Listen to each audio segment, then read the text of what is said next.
Welcome, friends, back to Art of the City TV. We are streaming live from Solana Beach Exclusive Collections Gallery, and we are in this whole most interesting place in our lives. And so I've been getting so much feedback through Facebook, through my personal page, and then obviously through Art of the City on how you guys are doing. And I want to tell you, thumbs up. There's so much encouragement out there, and people really reaching out, and there's such a sense of community, not only just within neighbors and families, but I think within the arts specifically. So kudos to you. Keep the faith, keep going strong. I know last time that I was on the show, I had mentioned that we were looking at 30 days. Could be longer. We're not quite sure yet. But before we start the show, we've got this incredible lineup once again. I wanted to just ask you to participate with me. I've got some live feed going on there, and I wanted to ask you guys a question. What is your favorite color? So if I can see, and the reason why I'm asking this is because your color is really going to determine who you are as a person. So colors reflect who our instinctual nature is. It's a visceral reaction to our emotional charge. So if you want to give me a little, oh, I see something coming from Nancy, and her favorite color is red. So let's see, Nancy. So Nancy, your color is, you love excitement, energy, and passion.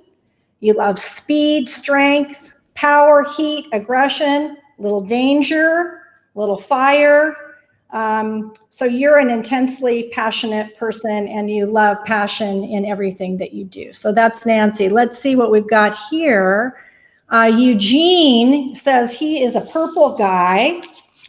Well, and I'm not surprised because I happen to know Eugene, and I know he likes the finer things of life. So Eugene likes royalty, nobility. He's incredibly spiritual. He's mysterious. He loves to be enlightened. He loves wisdom. So Eugene, there you go. Let me see if I can grab a couple of other people. Teresa says, I like all the happy, bright colors, and I can't choose one. So I'll choose one for you. I'd say happy and bright is probably yellow. So Teresa, and some of you guys know Teresa Burchak. She's that smiling face at the gallery when you come in. It signifies joy, happiness, optimism. You're an idealist, which I can attest to. You love summer, gold, and you pretty much just love the sunshine. So I'll take one more here. Paul loves purple, but Paul, Eugene beat you to it. And Pat and Marty, they like green. So the last one, green, if you're a green person, you love nature, you love the environment, you're very concerned about environmental issues, you love health, you love luck. I'm a big luck friend, love luck. And you love fertility. I think you guys, I don't know if you're going to have any more kids, but could happen, you never know. And you just love the vigor of life. So there's a little bit about colors and how they affect you. There's many, many more, but I thought it would be a fun thing. So now I want to introduce someone who has been here in San Diego for quite a long time, and has really been, I would say, in the culinary world, probably one of the most important chefs here in San Diego. He was the chef de cuisine at the Marine Room. A lot of you folks have been down there, and he really has, just brought, so I've seen him on TV many, many times, and he, along with Chef Bernard Gillis, they wrote they co-authored a couple of really great cookbooks. One, I think, was called The Flying Pans, if I remember correctly. And he was also given this really great award by the California Restaurant Association. He was the Chef of the Year. So we're super honored to have Chef Ron Oliver on the show today, and he's going to show us how to make a little something while we're sequestered. So let me bring Ron on, Chef Oliver. And let me see here. And here we go. Welcome, Chef Oliver. Hi, Ruth. How are you? I'm great. And thanks so much for being on the show. We're really honored. Appreciate you taking the time out. I know you, even though you've been sequestered, I know you've been super busy. So share with us what you've been up to. Well, for me, it's not too bad being sequestered in the kitchen, of course, because this is my happy place. But, All right. I think just like everybody else, I need to re-strategize and, think about the future in different ways, what we can do to make things positive. So, staying connected online and trying to help people, just being nice to people it's good for your health to be nice to people. So I've been trying to do some of that. And, going back to community, I think is very important. And you see a lot of that now, and it's really nice to see. Try to look at all the positive things that are happening. I agree. I have a quick question for you. I know as a chef, you guys always seem to know where to get the best ingredients. I know you wake up super, super early in the morning to get all of the fresh vegetables and all of that. Has it been a challenge now that things have shut down to get all of those delectable items that you use, when you cook, especially in the restaurants? Well, actually, my lines of procuring ingredients have kind of stayed open. So I've actually tried to use that to help people in the community who have had trouble having access to different foods, and a lot of people have taken me up on it. So I did some shopping early on and delivered some produce and items to different people around the community who needed some help. That's So that was awesome. really cool. And there are some wholesale purveyors now who are opening to the public. So one, for example, is Specialty Produce. They're in Old Town. They have a great supply still, a lot of farmers market ingredients, and they've been really, really busy selling to the public retail. So that's a great Wonderful. resource to use. That's great. That's right down the street from where I live, next to Consignment Classics. Perfect, yeah. I love that place. That's great. Any tips on getting good meats right now? I haven't been to the supermarkets too much lately, but I've heard that a lot of the supply now is getting less expensive because there's just so much supply out there. And I know people have had the perception that food is running out, but actually what happened is it's just transition. So a lot of the food that's in the restaurant supply chain is now coming back to the supermarket supply chain. So things are going to balance out. So people, don't worry too much. All right. So we don't have to store soybeans. That's another thing is that I went to some of the places and there's the bean containers, and the pinto beans were completely empty. There's not one bean left in that container, but there were so many other beans that were full. So now's a good time to kind of expand your horizons and get out of your comfort zone a little bit. We are all completely out of our comfort zones now to begin with, so keep it going with the cooking. Try some different things. All right. Well, we're excited to see what you have on the menu for us today. I'm going to minimize my screen so we can really focus on what you have got going on in your kitchen there. Okay, sounds good. Okay, stage is yours. So we are going to make a shakshuka today. And shakshuka is kind of a one-pot dish that you can eat for breakfast, lunch, or dinner. It originated in the Mediterranean region. People don't know if it comes from Turkey or Yemen or another country, but in those countries in the Mediterranean, it's very, very popular. Also in Israel, very, very popular. So what it is, it's basically a tomato stew that you poach eggs in. And I want to tell you before I start that you can do this exact same dish, but you can use salmon instead of eggs and turn it into a dinner. So here we go. So what I'm going to do is basically make a tomato stew. So I have some olive oil, and I have some onions and garlic and spices. So we have red onions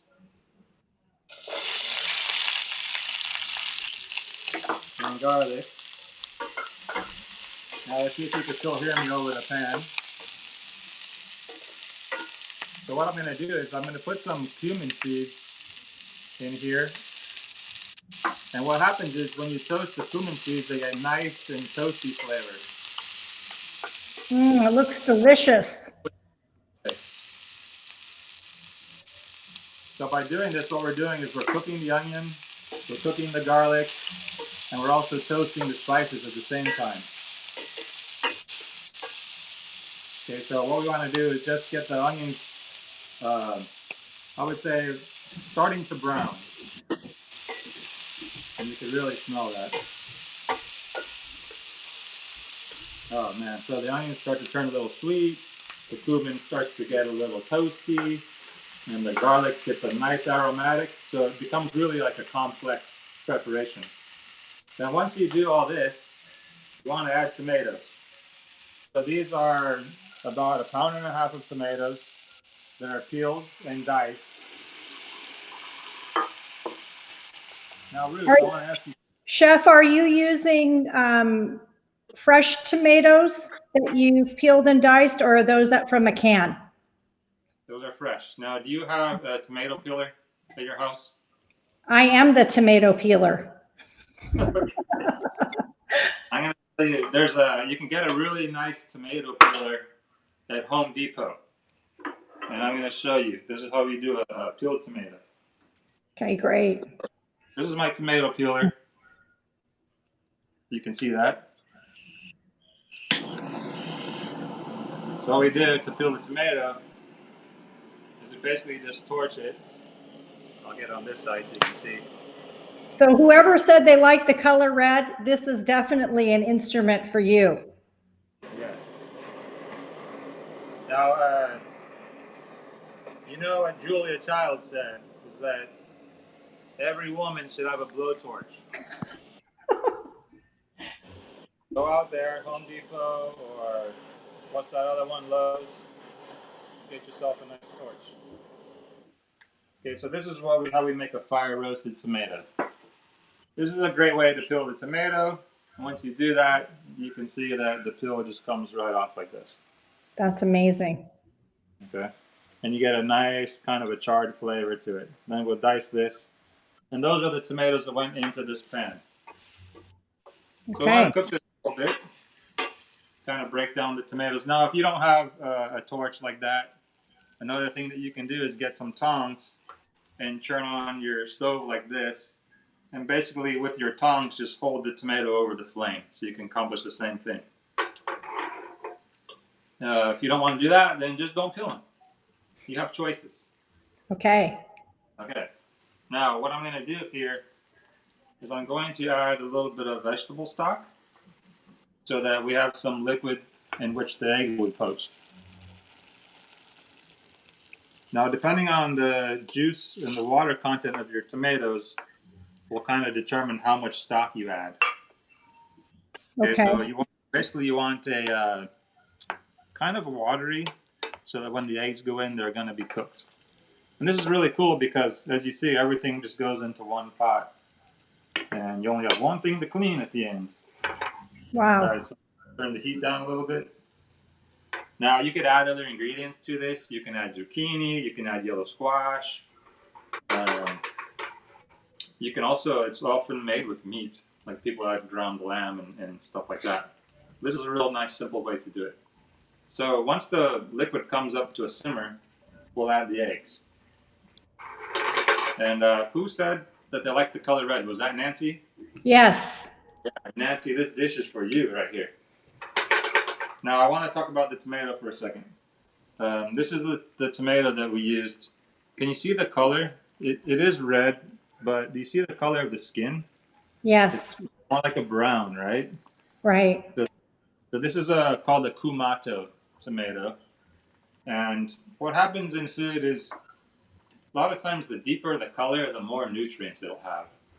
So this tomato is really high in nutrients because it has a really deep brownish red color. And when we eat, we want to have a variety, always a variety of colors, because each color represents different type of nutrients. So it helps you have a nice, well-balanced diet. And now is a great time to stay healthy, of course, because we don't want to go into the doctor or the hospital for any reason these days. So eat healthy, stay healthy. Food is also good for your emotional well-being, especially homemade food that you serve to your loved ones. Mm-hmm.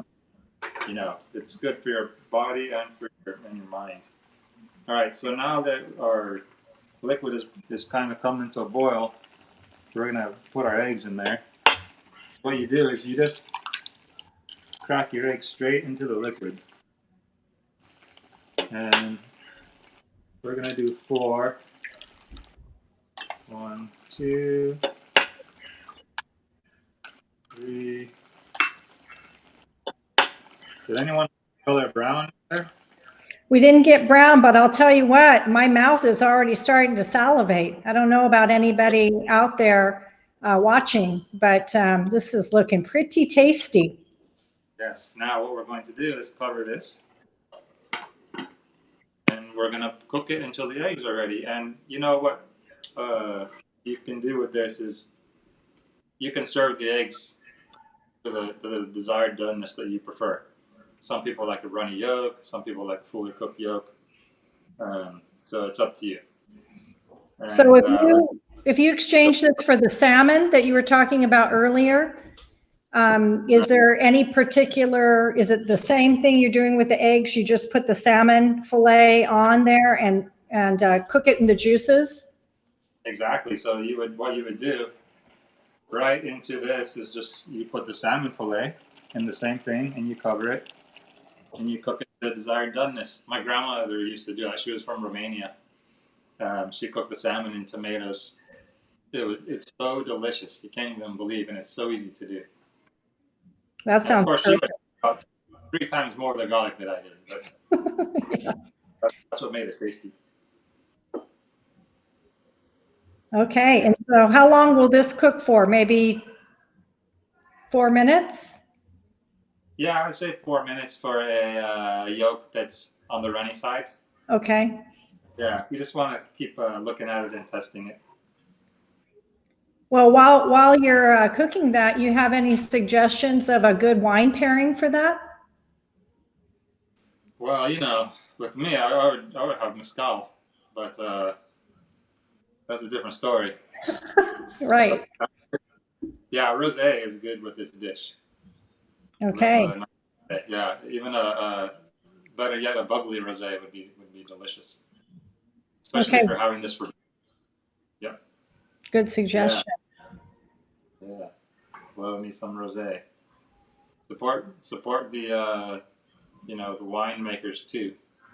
But speaking of support, there's also something that people can do is do a CSA, which is the community supported agriculture, to help support our farms. It's kind of a win-win because you get great produce. It's good for your health, and then it's good for our economy by supporting our farmers because San Diego has 5,000 farms, more than any other county in the United States. I did not know that. That's great news. So how do we do that, Chef? So what you would do is just go on the internet and Google CSA agriculture or community supported agriculture, and see which farms are delivering in your area. Often they'll have like a pickup point where once a week or twice a week you'll go and do your pickup. And basically what it is they give you a box of produce, and you don't say what you want. They just give you what's in season and growing and healthy on their farm at the time. And you basically get like a nice little goodie surprise box. And then that also challenges you to cook new things because more likely there's going to be stuff in there that you haven't cooked before. And you could take it home and have some fun and get creative. That's wonderful. Get your mind going too. Okay, let's look at what we got over here. So I'm letting this boil a little faster so it'll get done faster. But let me see if I can pick up one of these eggs here. Oh my gosh, that looks so good. Okay, so you see this one right here? Yes. That's fogging up. So you can just kind of touch it and see if it's to your liking. That looks pretty good. So what we're going to do now, see the cool thing with this is it goes from the stove to the table. So like I would just put this right on the table, but before we do that, we want to add some more some more deliciousness to it. So I'm going to turn off the heat here. I like this spice. This is called Sumac. It's pretty easy to find in a lot of the Middle Eastern or Mediterranean stores, especially like North Park Produce. And sumac is a berry that has a very sour taste and it's dried. Don't get confused with poison sumac. That's something different. Okay. If you don't have sumac, you can also just use some black pepper. But I want to just sprinkle some sumac on top of there. And that gives it that. Now we're going more towards the purple red. Right. I love that color. That goes out to Eugene there, Eugene. You got your purple in there. Come on, Eugene. You got to make this.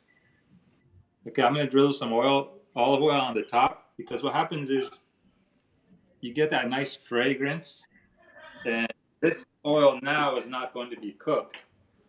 Therefore, you retain that nice aroma and the flavor of the beautiful olive oil. Oh my gosh. Okay, we're going to put a little bit of feta cheese on top, just so my Turkish grandfather will be proud of me. Like this. Put a good amount in there. Okay, and lastly, we have some cilantro leaves. So right before we serve this on the table, we're just going to put some cilantro around. Remember, all these ingredients are easy to find, and just the sumac might be the one that's a little challenging, but again, North Park Produce has it. Okay. And what does the sumac, what is the flavor? Is there anything you can compare it to? Yeah, it's sour, so it's kind of like the lemon of the Middle East or India. Okay. It's a really beautiful flavor. So this would be, you know what I'm going to do is I'm going to put just a little more drizzle of olive oil. Okay, now we're talking about, we have a nice variety. Again, we have some fresh herbs, nice and healthy. We got the greens, the reds, the purple onions, and a little bit of dairy from the cheese. That brings also a little bit of saltiness to it, so that's why I didn't put salt in the original preparation. So this recipe actually is on my website if anyone wants to get a better look at it. What's the website, Chef Ron? It's www.chefron.kitchen. Okay, perfect. So there you know, folks, where to find that recipe. I know what I'm having for dinner tonight. Yes. And I'm going to have this right now. All right. I'm just missing a spoon, and I'm going to eat this whole thing. That is, not only does it, I'm sure, taste amazing, it looks absolutely beautiful, like an art piece itself. Absolutely gorgeous. It's a good crowd pleaser, easy to do, healthy. It kind of hits all the spots. Perfect. Well, thank you for sharing that with us. And I think we're all inspired and hungry now, for sure. I wanted to just ask you, besides, what you're doing at home, what are you doing any other outlets outside? I know with the social distancing, you can't do catering. There's a lot of limitations, but are you doing anything outside of your home? Well, like you said, social proximity is how I make my living. So, people gathering. So this is kind of a worst case scenario for me that people can't get together. But like I said, we have to re-strategize. And I've been doing a little bit of home meal delivery, mostly focusing on my community here in Eastlake. I think it's a time for people to kind of focus on their community and stay close that way. It's been very good, and I'm really happy to be able to bring a smile to people's face, with the food. It's not just about, people are hungry, so give them food. It's about bringing something more, especially in these times, and then give people something to look forward to, too. So that's been good. And besides that, just kind of doing a few videos here and there. I have a video of how to make a tarte tatin. It's also on my Facebook page. Okay. So that's Facebook facebook.com/Chef Ron Oliver. And if anyone goes to that page and follows it, then they'll see what other things I'll be doing, maybe some more recipes. We are going to do some more online cooking classes coming up here. So best thing to do is get on that Facebook page, send me your email, and then I could email people when we're going to do a cooking class. That's perfect. And then did I got wind of the fact that you might have a new cookbook coming out? That is not correct. Okay. All right. Well, we were hoping anyway. My current one, I can do one of my current ones over here. Oh, you have a current one. That's what it is. Can you share how we can support the effort and order that? Sure. So this is Two Chefs, One Catch. I made it with my really good friend and amazing chef, Chef Bernard Diaz. And this is a seafood cookbook. It's on Amazon. Yeah, it's on Amazon. Okay, so Two Chefs, One Couch. I love the title. That's a great title. Thank you. Wonderful. I always say I'm the catch. Well, you definitely are the catch. Let me see if I can bring myself back up here. Well, thank you again for taking the time. And I also wanted to give a little shout out. Chef Ron also has, his wife is also an incredibly talented artist, Isabel, who I believe is filming for him right now as we speak. But if you get a chance to go on to her, I'm not sure if she has a website, but I do follow you, Isabel, on Facebook, and I see your posts. She's got some absolutely beautiful artwork. So this is this is a power couple here with the art in culinary arts and the art in fine arts. I really think you guys have brought so much beauty to the world, and you're very much appreciated in this community. So I hope we can have you back on the show again soon. And make sure, folks, if you're watching, go and support Chef Ron Oliver on his Facebook page. Follow him and get inspired by his amazing talent in cooking, bringing that to us. And thank you so much again. So Ruth, what we do is I'll buy some ingredients and then cook them, and Isabel paints them. So wow. We can, if you have time, we'll show you one. Okay, let's do it. Do you have one now? Yeah. Okay, yeah. Let's see it. So we just went through pomegranate season. So she did a pomegranate. It's one of my favorites. Oh, that's beautiful. Really beautiful. And those are super good for you. So don't forget the pomegranates, high in vitamin C. Absolutely. Well, thanks for sharing that, Isabel. You've been working hard in your studio. I know I've been following you for a couple of years, so keep going with it. Thank you. All right, guys, thanks so much for being on the show. Really enjoyed having you.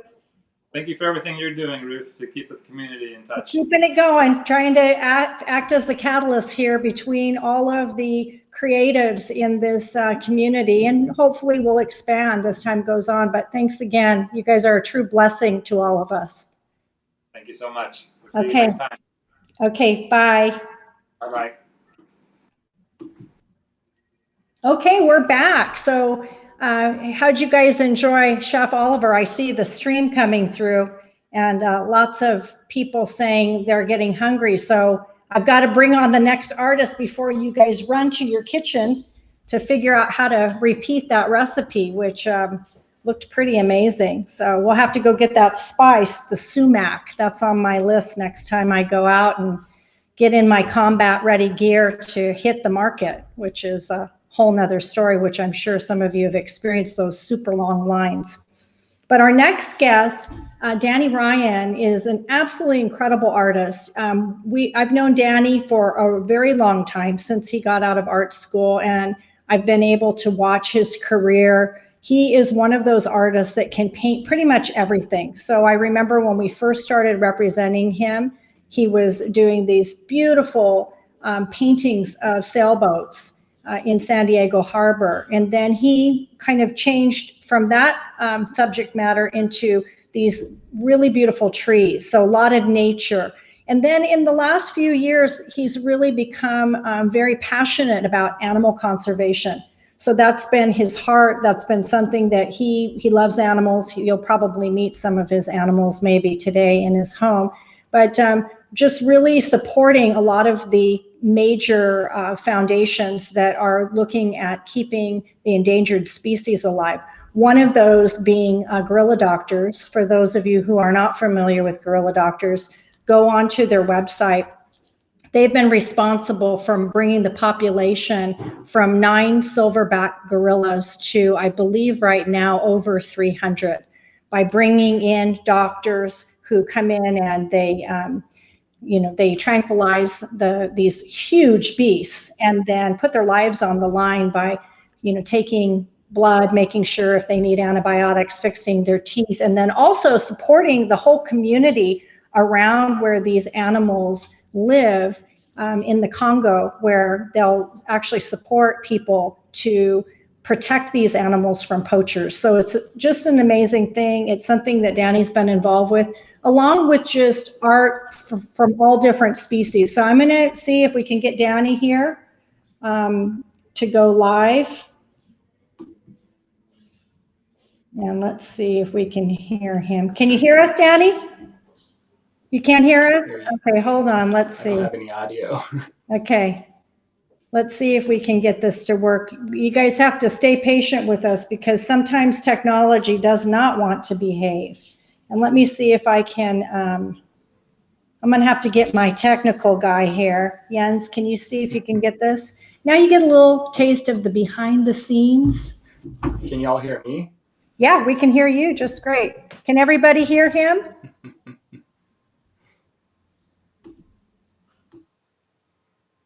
Here we go. All right. Gotcha. Can you hear us now? Can hear you. All right. Awesome. We've made connections. So, Danny, thanks again for taking time out of your day. I know you two are sequestered, so share a little bit about what your life's been like.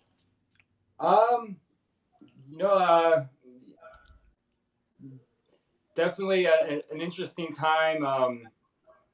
Trying to, basically being sequestered with an 18-month-old and a learning experience for my wife and I.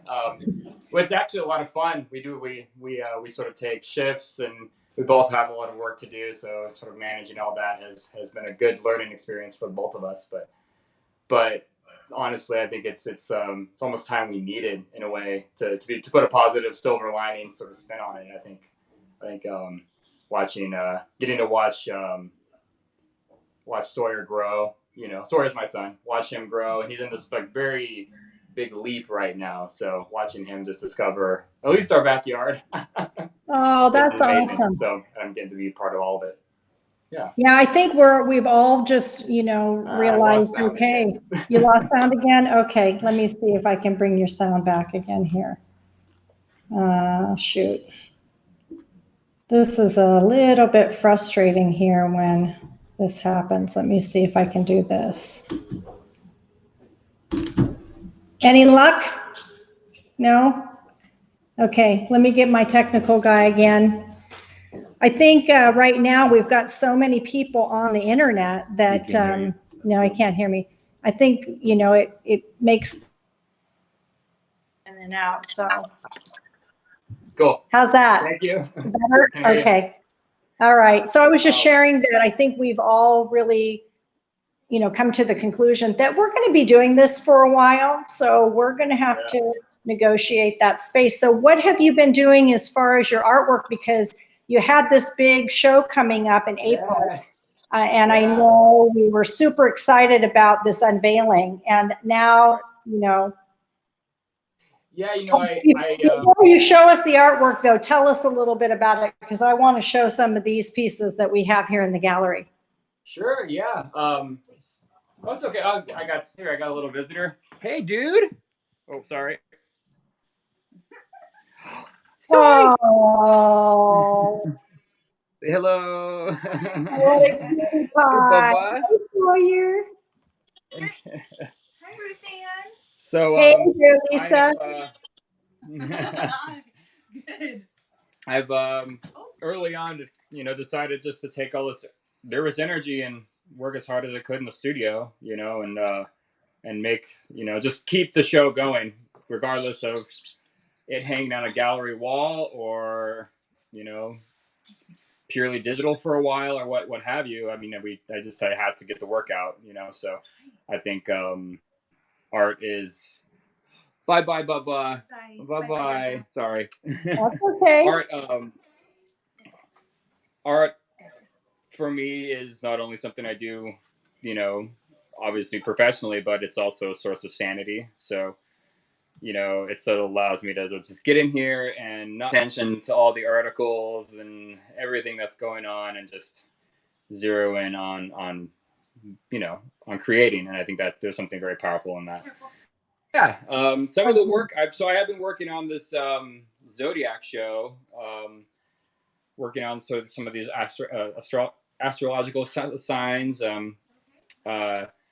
kind of skipping around, just starting with the ones that I feel sort of have inspired me.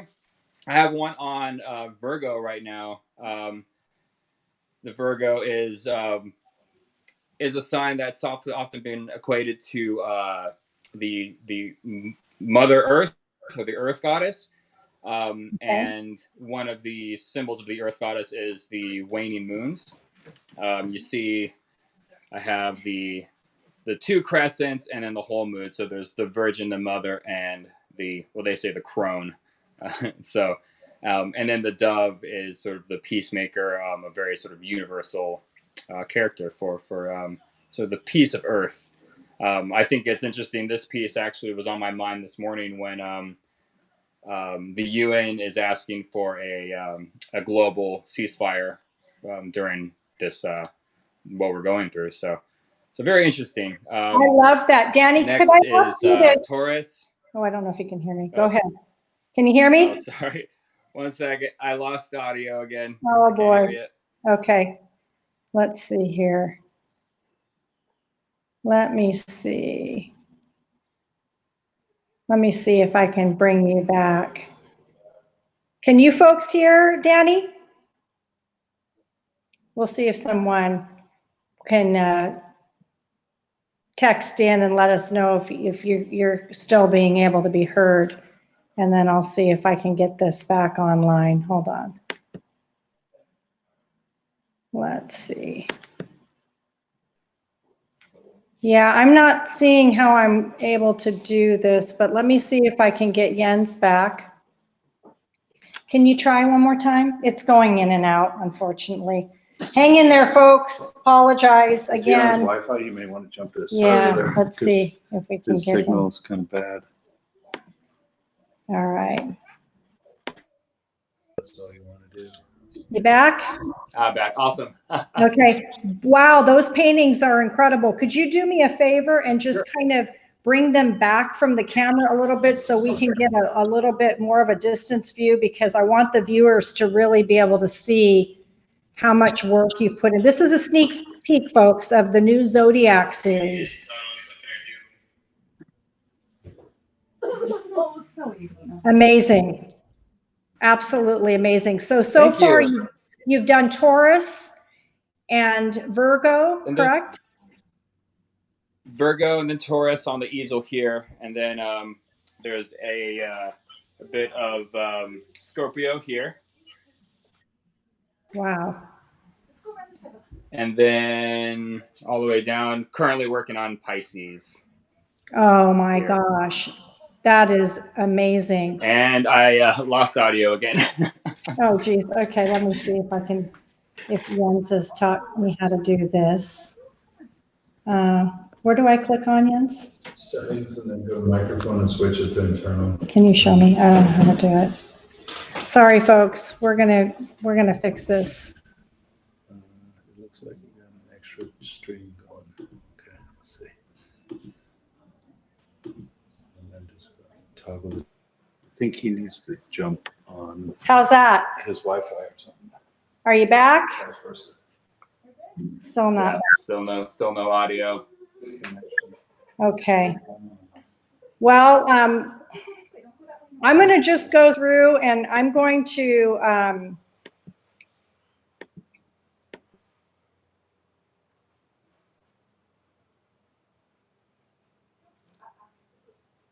Okay.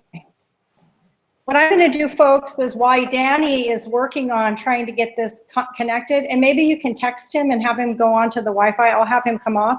I'm going to share a little bit about the work that is in the gallery right now and see if he can come back on. So while he's dealing with those technical difficulties on his side, I'm going to just share a little bit about some of the pieces we have here, because I think we have an absolutely amazing collection. So you can see this one here, hopefully, and I can bring it closer to the camera. This particular piece is called Giving Love. And you can see this is just such a tender piece of artwork with this chimpanzee and the little rabbit. And the significance, a lot of people have asked me, what is the significance of the rabbits? He brings a lot of rabbits in, and as we know, rabbits are not on the extinct list, but the idea is to just bring in the idea of animal testing, and that we've kind of evolved. We don't really need to test on animals, especially when it comes to cosmetics. So he's bringing in just this loving moment between these two animals. And I've also noticed that chimpanzees really do love other animals. I've seen them. I'm going to bring this up close so you can get a better look at it. Hopefully there's not too much bounce on the camera here. There we go.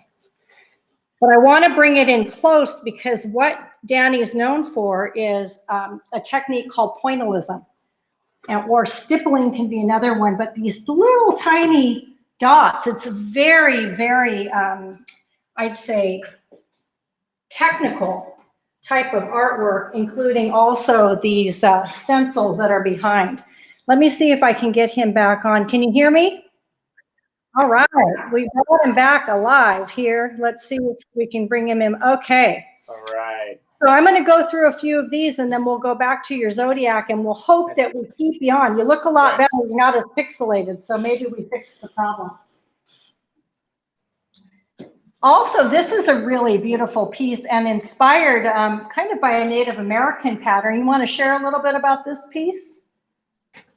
Oh, yeah. So this is this piece was a series sort of I guess, revolving around a study in indigenous artwork and indigenous lore and everything like that. I'm really into sort of pattern making and how some of these indigenous pattern making sort of evolves is really interesting. So this piece is the eagle. Obviously, the eagle is an animal that is it's very important for a lot of indigenous cultures. The pattern making behind is from more of like the Northwest United States into Alaska. Sort of a lot of their image making was taken from that and sort of inspired by that. So it's beautiful, and it's hard to see here in the picture, but if you do get a chance to really take a look at it, you can see this is an eagle in the patterning in the back. So that is taken from what we call Coast Salish design. This is design that dates back, maybe 300-400 years in some of the indigenous tribes up in the Pacific Northwest. So you did a great job honoring them. And you're right, the eagle was probably the most important being in a native person in indigenous, probably one of the most important symbols to tribes all across the United States. Somebody thought it was so important they decided to use it when the new kingdom took over. Anyway, we won't go into that. Let's see. Here's another piece that has that. Maybe you can share a little bit. I love the fact that you're bringing in the mammals and the sea creatures here. Yeah, and again, the pattern making, sort of the image in the background was sort of going for this idea of the spirit animal. So each, in this case, and in the case of the eagle, there's the orca and the orca's baby here, and the image in the background is sort of this idea of homage to the spirit of the animal and the ancestry of the animal. And I think there's a lot of concepts around totem making and honoring your ancestors in that aspect. So I love that. Oh, let's see. What do you think about that whale there, the orca? what do you think? He says, I Like, like I've seen it all before. That's great. Crap. Okay, we'll choose one more. This is actually a pair that I really love. These are small little guys.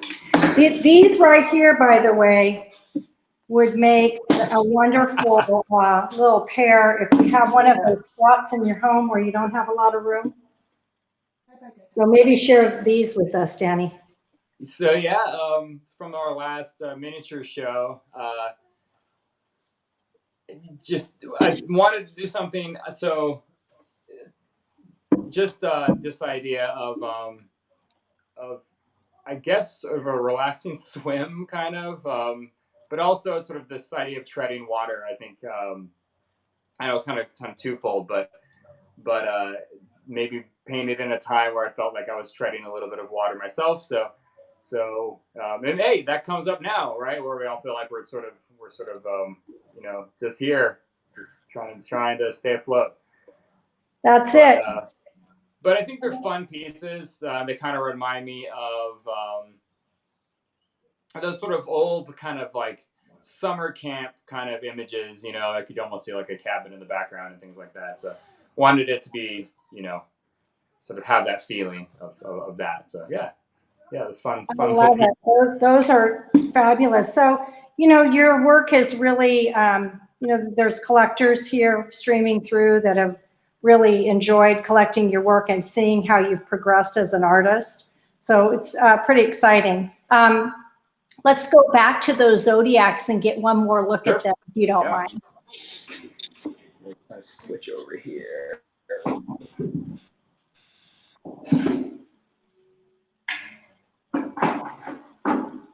Oh, sorry, it's not letting me. There it goes. I'm going to minimize my screen. Oh, much better. Okay, now we really can see those. Those are amazing. So share a little bit about, again, the symbolism on each one so we can really take these in. Yeah, so then there's going back to the to Virgo here. There's a piece that Virgo is often thought of as relating to the Earth goddess, the Mother Earth. This sort of the shapes in the background here. If you can see these two crescents and this hole here, there's Earth, and then if you get a little bit closer, you can see the pattern around Earth. What is this eclipse of essentially the waning moon? So you have the Virgin, the Mother, and the Crone is the symbology. You often see this symbol used when describing Mother Earth. Beautiful. Thank you. Yeah. I'm sorry? I was looking to see on your feed if there were any Virgos out there. Oh. Cynthia says, I'm a Capricorn, just FYI. Capricorn's coming up. Beautiful. Thank you. And then we have Taurus, the bull. And Taurus was one that, and they're all actually very fascinating. And Taurus is one that I thought I might sort of, okay, so the symbology is very clear, but it actually ended up being really fascinating in itself about how, what kind of symbology I can use. So the Taurus is sort of a symbol of, they often say mythologically is Zeus, but they say that people who are Taurus often are those who really relish and really respect the harvest and stay grounded in working towards that harvest so that they can enjoy it.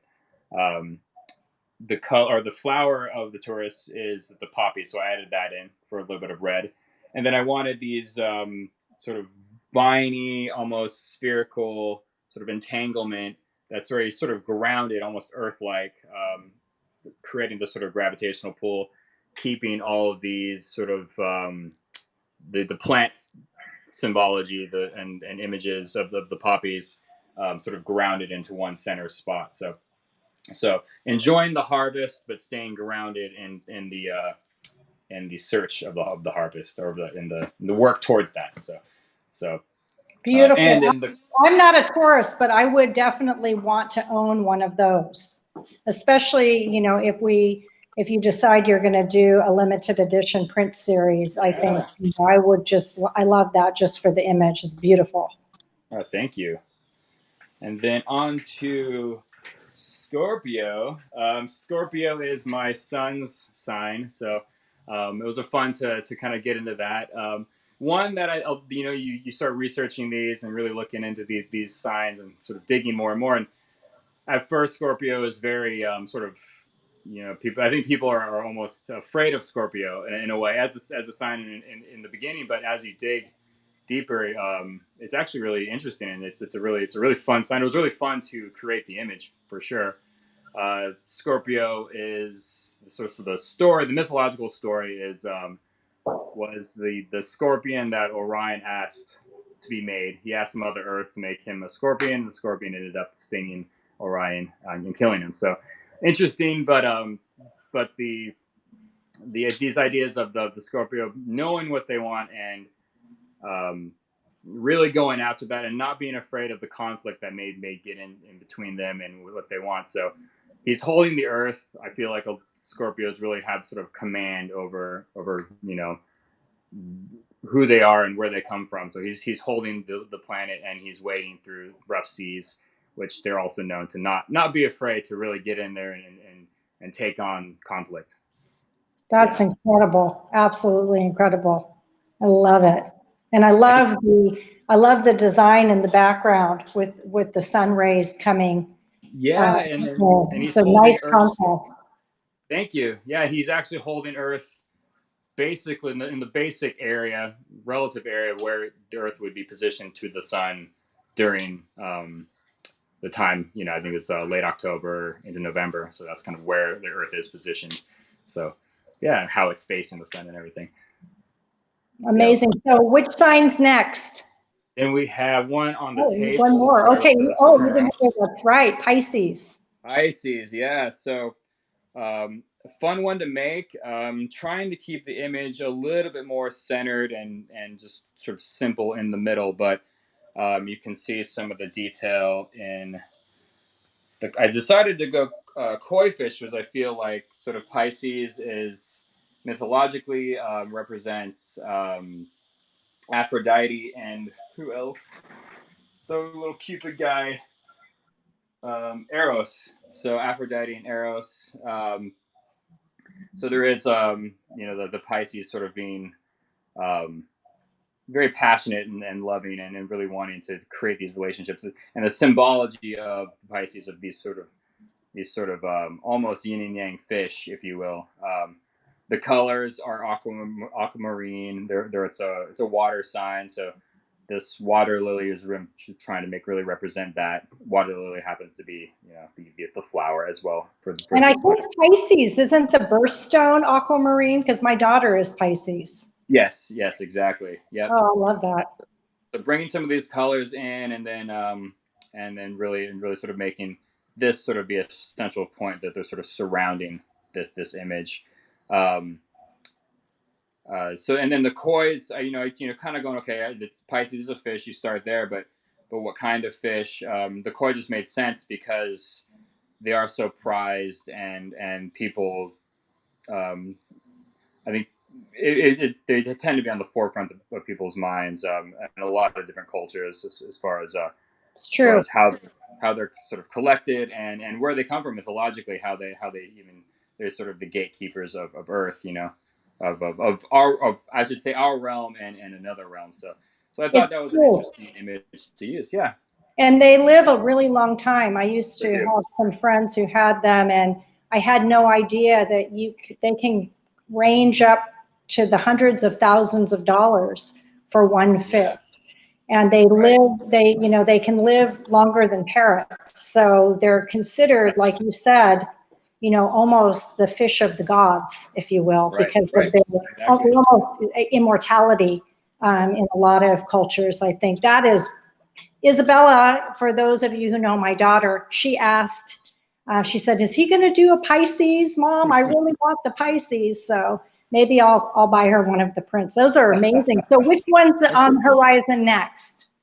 Then I have Aries. Let me switch you guys back over here and pull that down. You can't really see much of it, but I have Aries and Capricorn. No, I'm sorry, Cancer.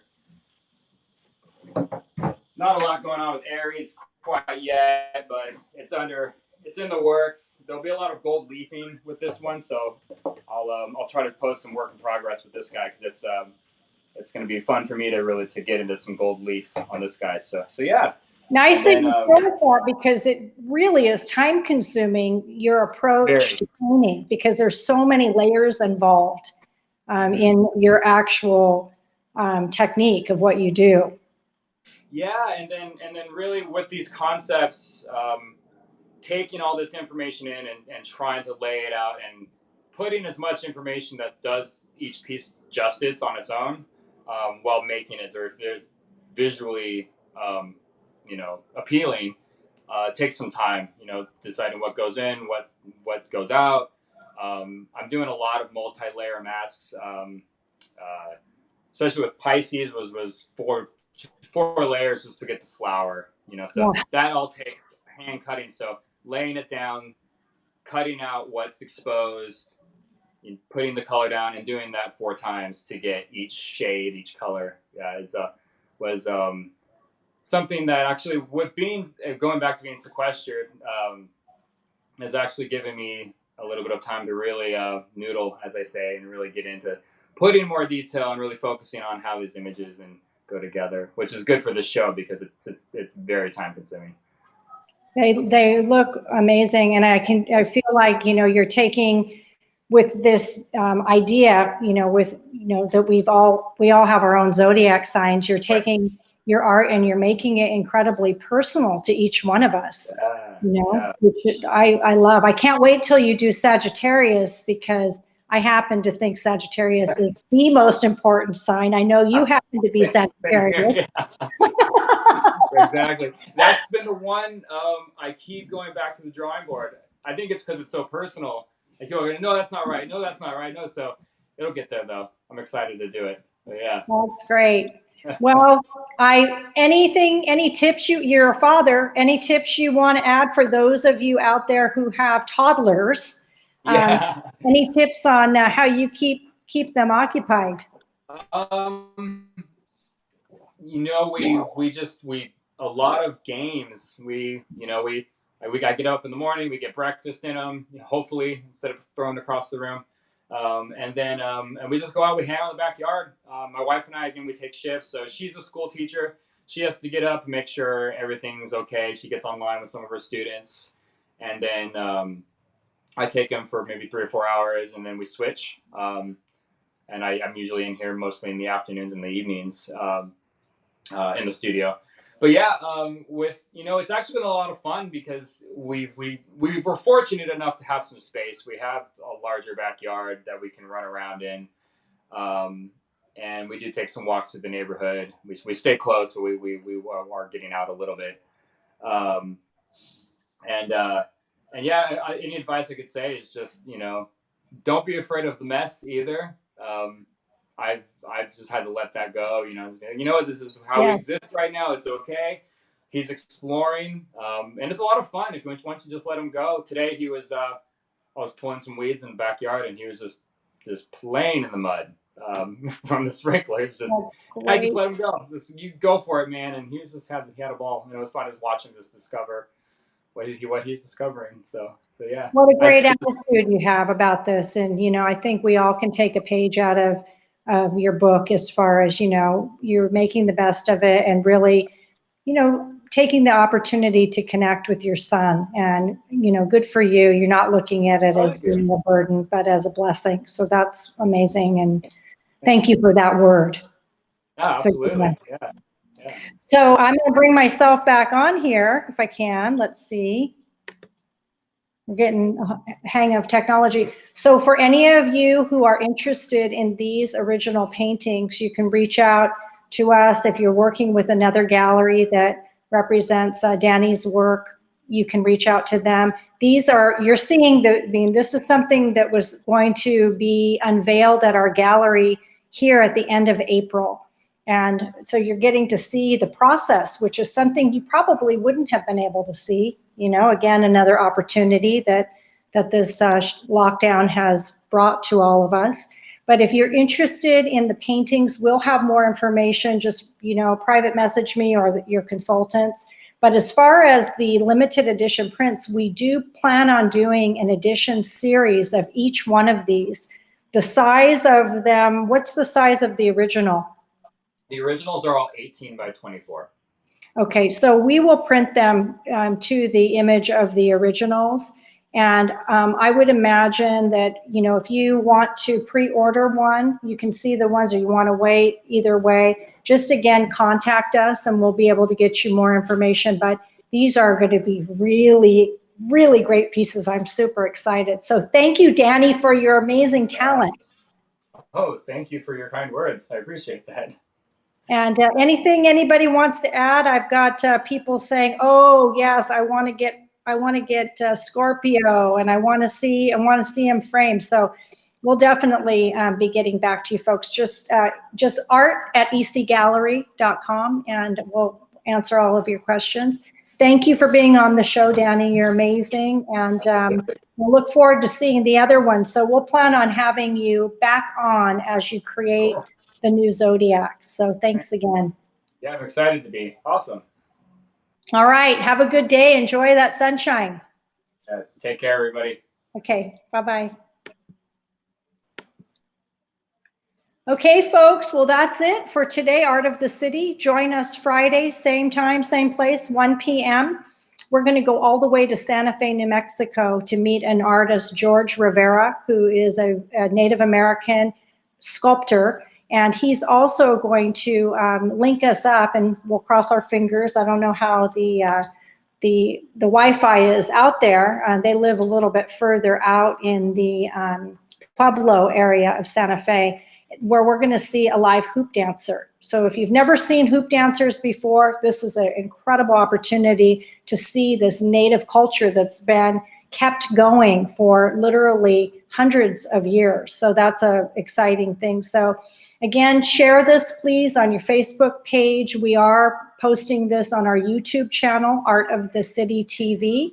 And so you can tell people they can see it on our page or they can see it on YouTube. But please share the love. Let's keep this energy going. And also, if you have anyone that you'd like to have on the show, again, please send us that contact or have them contact us. Art at the City, you can just go and message us, or you can go art@ecgallery.com. So blessings to you, and I hope you enjoy the rest of your week, and we'll see you Friday, Art of the City TV. We'll see you then.